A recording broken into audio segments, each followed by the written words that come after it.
Hello, and thank you for taking a moment to observe this important public service announcement. We will be covering a widespread bacteria that has been taking the world by storm in the past few months, and what to expect in the coming months. Currently, there are over 950,000 cases of confirmed infected individuals worldwide, and that number continues to grow larger and faster by the day. Infection of the bacteria now named Ira Bacillus is contracted through bread and wheat products. Ira Bacillus has grown an extreme tolerance to common cooking temperatures, as well as being untreatable, as it has grown immunity to almost all common forms of drugs. Ira Bacillus is also untraceable through traditional means, meaning it cannot be detected in food and does not show presence in infected individuals until symptoms have begun to show, in which case, it is too late to treat and death is imminent.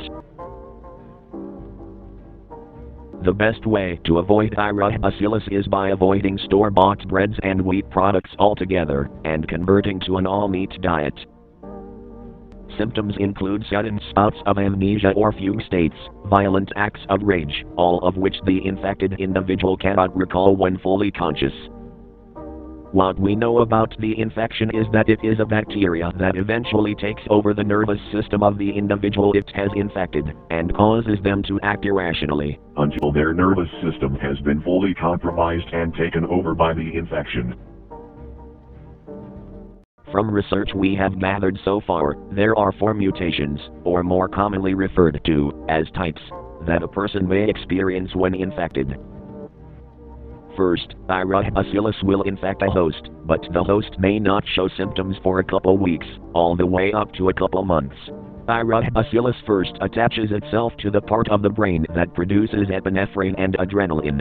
Typically, once a person has experienced anger or frustration, the bacteria will attempt to feed off the hormone and attack the nervous system, causing the host to enter a fugue state. Research shows that the fugue state causes the individual infected by the bacteria to act more irrationally, most commonly with anger or severe violence. Next, the fugue states will occur more and more, which slowly deteriorates the nervous system. Once the nervous system has exhausted itself by trying to fight off the bacteria, Ira Bacillus will begin latching on and hijacking the nervous system and, eventually, the body as a whole. Once the bacteria has successfully taken over, there are 4 mutation types that the infection will take on and begin infecting the host further. This mutation will leave the host fully conscious, but will cause them to self-mutilate. As Ira Bacillus is unable to strengthen in this host, it will slowly cause the person to self-mutilate until they have perished.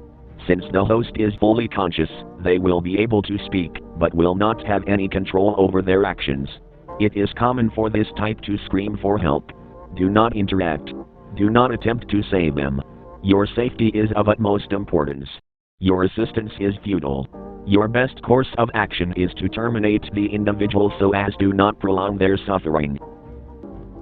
Ira Bacillus will claim the individual as a suitable host and begin reformatting the DNA of the host. In this type, the bacteria will cause the host to begin forming an exoskeleton-like shell of calloused skin. It does this by ripping off small layers of skin, burning themselves, or any other self-inflicted injury that may result in callousing. These types will begin to hunt healthy, non-infected humans, and ultimately, consume them. These types are very dangerous, as they are hard to detect until it is too late. Due to their exoskeleton-like skin, common forms of self-defense and combat are useless against type 2B. If you believe you are being tracked by a 2B, remember these characteristics: eyeless, featureless, evasive, swift. 2B creatures will gouge and remove their own eyes, as they are a weak point for the creature. They are featureless, as their body has been completely entombed in calluses. As well as being featureless, they are evasive, since they use their primal instincts to the utmost capability, which then makes them swift, as they have become far more agile than any normal human. If any creature you see pairs well with one of these traits, contact local authorities immediately, as time may be running out. 2B creatures attack at the perfect opportunity. Make this opportunity window as slim as possible to increase your chances of survival. You and your family's lives may depend on it. Type 2C is the result of Ira Bacillus infecting children. Only those between ages 0 to 10 years old will experience this type.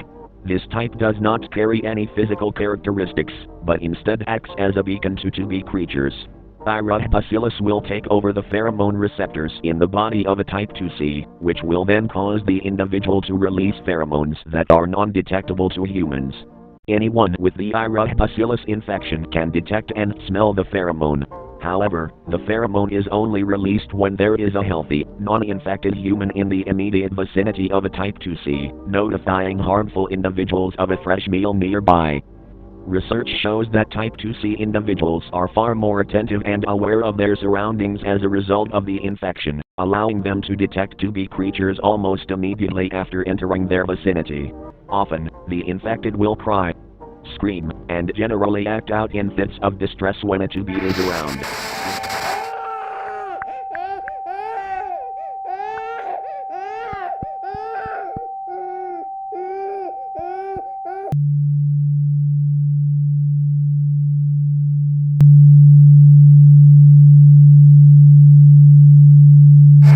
If close enough, type 2C may experience heart failure due to stress and perish.